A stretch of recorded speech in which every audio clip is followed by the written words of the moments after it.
For these past couple of days, I've been a bit of a stranger in your midst. I'm not a philosopher or an ethicist, but a psychopharmacologist. It has been a pleasure, though, to be among you. If I'm going to argue anything today, it will be that I think it's a good thing to look at the facts, the scientific facts. For example, like yesterday, Tom's remark about anti-conception pills, how they prevent the implantation of a fertilized egg. These things matter, I think, in ethical discussions. And while you can have ethical discussions without looking at the facts, as we've seen in the past couple of days sometimes, I think it's good to look at the facts. Today I want to present some of the facts on cognitive enhancements. So this is what I'm going to do. First, I'll look a little bit at the need for enhancement, then at the possibilities at this moment in time, the promises in the near future, and finally the pitfalls. So first, this is a quote by Nick Bostrom. He paints like a picture of what our cognitively enhanced lives might be like. He says, you also discover a greater clarity of mind. You can concentrate on difficult material more easily, and it begins making sense to you. You start seeing connections that eluded you before. You are astounded to realize how many beliefs you had been holding without ever really thinking about them or considering whether the evidence supports them. You can follow lines of thinking and intricate argumentation farther without losing your foothold. Your mind is able to recall facts, names, and concepts just when you need them. This, I don't know about you, but this sounds pretty attractive to me. Then again, you can wonder whether it's really necessary to enhance ourselves. This is a quote by Joshua Foer, who recently he wrote a book about memory, Moonwalking with Einstein. And first off, he says, well, for all of our griping over the everyday failings of our memories, the misplaced keys, the forgotten name, the factoid stuck on the tip of our tongue, their biggest failure may be that we forget how rarely we forget. So he argues at the beginning of the book that our memory can be a really powerful instrument if you use it correctly. But then again, later on in the book, he also wonders, what would it mean to have all that otherwise lost knowledge at my fingertips? I couldn't help but think that it would make me more persuasive, more confident, and in some fundamental sense, smarter. And he also asked himself, how many worthwhile ideas have gone unthought and connections unmade because of my memory's shortcomings?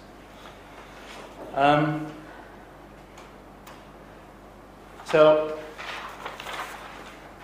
I guess I would say that you could even say that we humans have like an existential need for self-improvement. This is a quote by Ronald Bailey in Reason magazine. He said, well, human liberation from our biological constraints began when an ancestor first sharpened a stick and used it to kill an animal for food.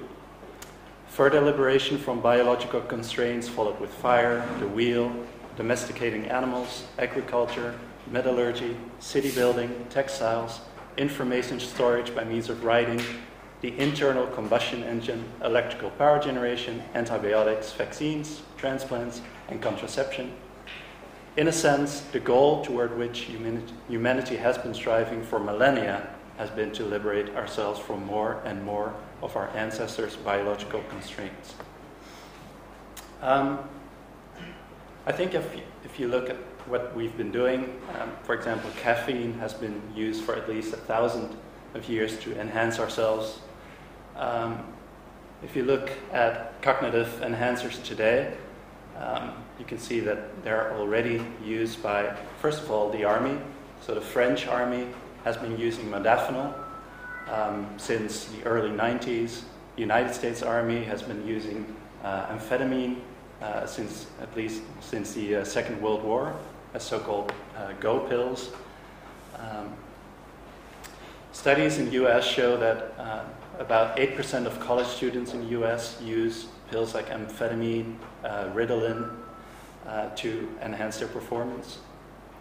And then there was this survey in Nature, and they asked if any of the readers of Nature ever used enhancements, and like 1 in 5 of the people who responded, obviously this is not a representative sample, but 1 in 5 did use these drugs, for example Ritalin and modafinil.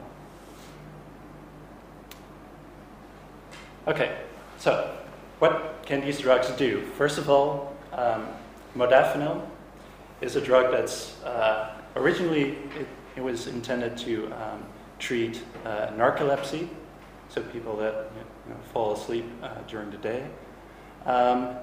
Right now it's approved for excessive daytime sleepiness associated with narcolepsy, but also obstructive sleep apnea, hypopnea syndrome, and also shift work sleep disorder.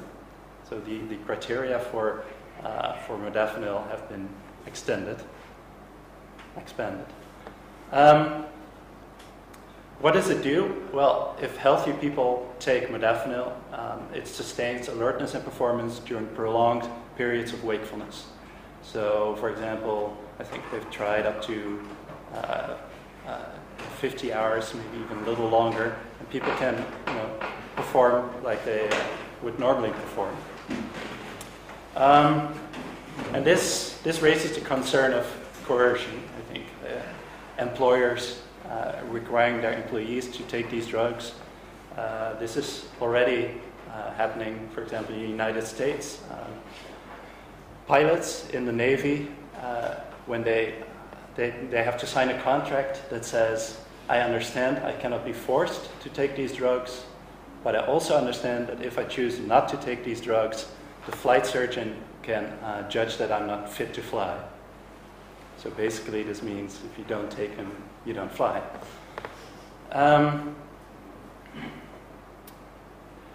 Modafinil also enhances working memory. So this is the short-term memory in which we can store information for a short time and also manipulate information, for example, when we do calculations in our head. Working memory is highly correlated with G, general intelligence. And modafinil also enhances your planning capacities. Other drugs that are being used at the moment and are being studied are amphetamine and methylphenidate, so Ritalin. These are prescription stimulants to treat ADHD. And they've been found to enhance, working memory as well. This is interesting, I think. Long-term memory, especially with longer intervals between learning and testing. So if we look at the concern of fairness, is it cheating to use these drugs?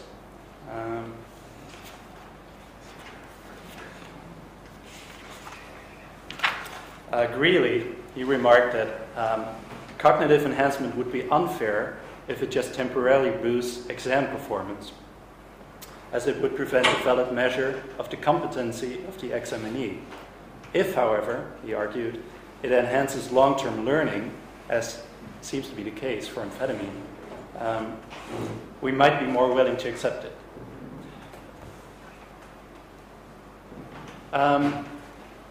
Amphetamines and methylphenidate also enhance executive functioning. So these are things like planning, but also inhibiting behavior that is not appropriate or not called for. Sustained attention, so the ability to focus for an extended period of time. And nonverbal intelligence.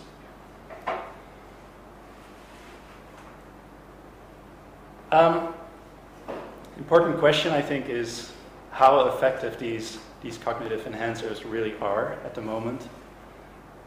So Hull and Luck, in a recent comment, they said, well, the effects are really small under laboratory conditions, so we should be skeptical about these neuroenhancement claims.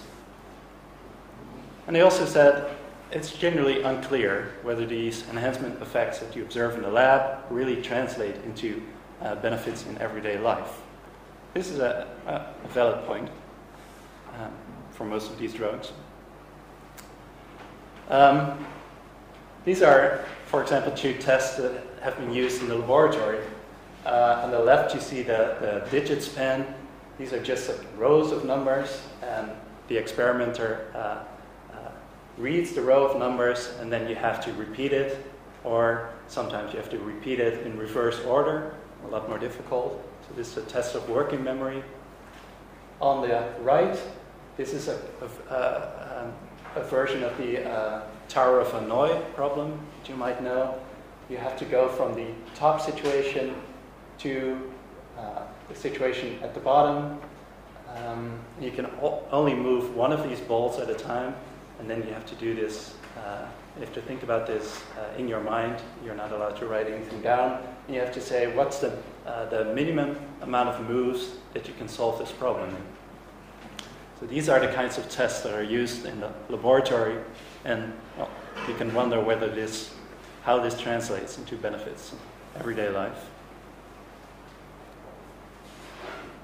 However, a recent paper by Smith and Farah, they argued, well, success in academic and occupational competitions often hinges on the difference between being at the top or merely near the top. So even like small effects of these drugs can be significant. And they also argue that stimulants may actually be more helpful than laboratory tasks indicate. So subjects in the lab are usually tested right soon after learning, for example, like a couple of minutes, or at the most an hour after learning. But the enhancement effects, for example, with amphetamines, are only detected when you look at long intervals, for example, a week or longer. So it might actually be that the effects are larger than they would seem in the lab. Even if these effects are small, for example, if you look at caffeine, I think most of us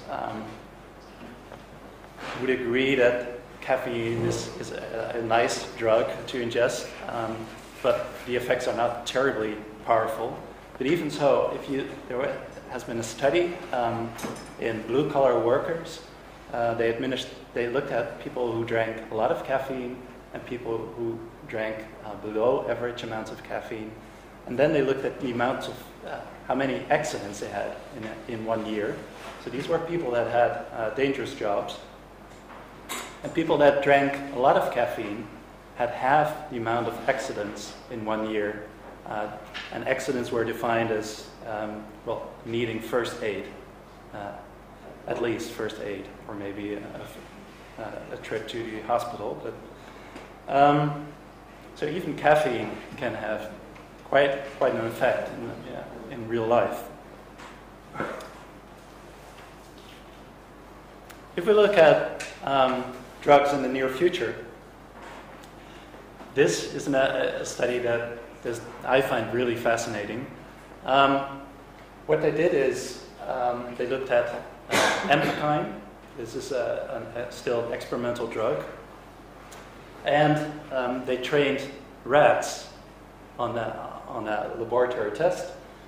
And at the start here, they were already trained for an extended period of time. So at first they got better and better at this task, and then they reached the ceiling. You could say the species limit of performance on this task. So these were overtrained rats.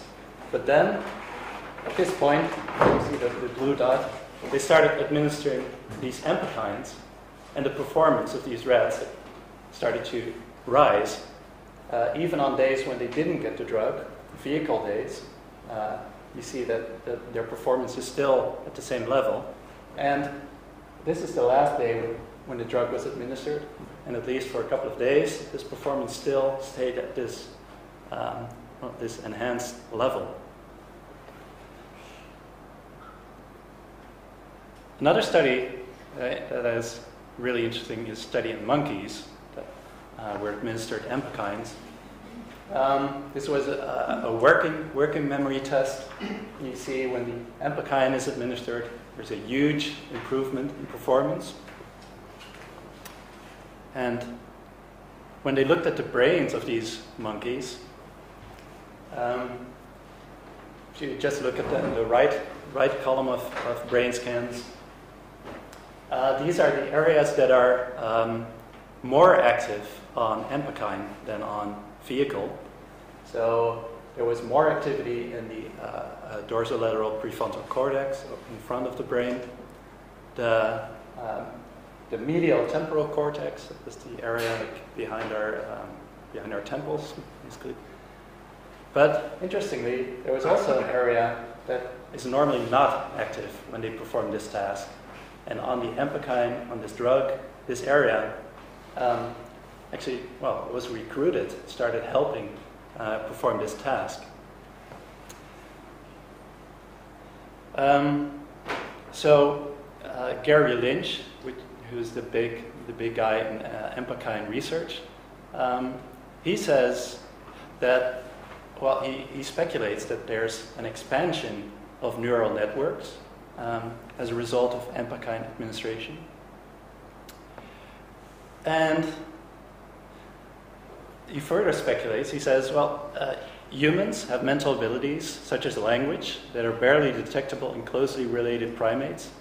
And again, most researchers assume that this reflects the physical expansion of networks in large areas of the cortex. Shouldn't we then expect functional increases in network size? So this has been shown in rats and monkeys.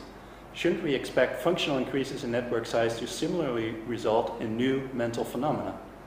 The sudden appearance of new abilities would likely have profound and quite possibly irreversible effects on society. So he speculates that if humans start using these drugs, we might actually expect completely new cognitive capacities. And this really reminded me of something that Nick Bostrom said. He described what life would be like if you become post-human. So he says, you have invented entirely new art forms which exploit the new kinds of cognitive capacities and sensibilities you have developed. You still listen to music that is to Mozart what Mozart is to bad music. You are communicating with your contemporaries using a language that has grown out of English over the past century and that has a vocabulary and expressive power that enables you to share and discuss thoughts and feelings that unaugmented humans could not even think or experience. So, the state that Gary Lynch speculates about reminds me a lot of what Nick Bostrom is talking about. Highly speculative, I think, but even so, fascinating. On the other hand, I would argue that there are a lot of pitfalls. There are a lot of findings that seem to limit the effects of enhancers. And there might even be fundamental reasons why they do so. This is a study on modafinil with people in a lower IQ on the left. This was still above average. This was like 105. And on the right, people with an IQ of 115. And they found that modafinil only works in subjects with an average IQ and not with people with a high IQ.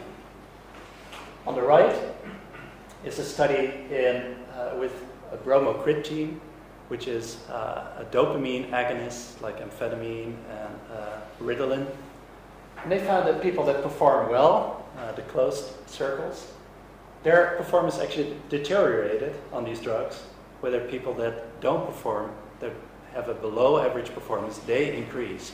And the end result is that they end up at the same level of performance. So baseline dependency just says, the effect that you can expect from these drugs depends on your baseline performance. And this is presumably what is behind this effect. Most neurotransmitters in the brain, they have an optimum level, so there's an inverted U-shape dose-response curve. If you're at this lower level, you take a drug, you get closer to the optimum level and your performance improves. If, however, you're already at the optimum level of performance, and you take, for example, an amphetamine, you effectively overdose yourself and your performance declines. Now, this has actually been shown for people with genetic polymorphism that you can test, and exactly this effect has been shown. That some people are at the low end of the curve and improve on amphetamine. Some people are at the optimum level and their performance deteriorates, depending on their genetic makeup.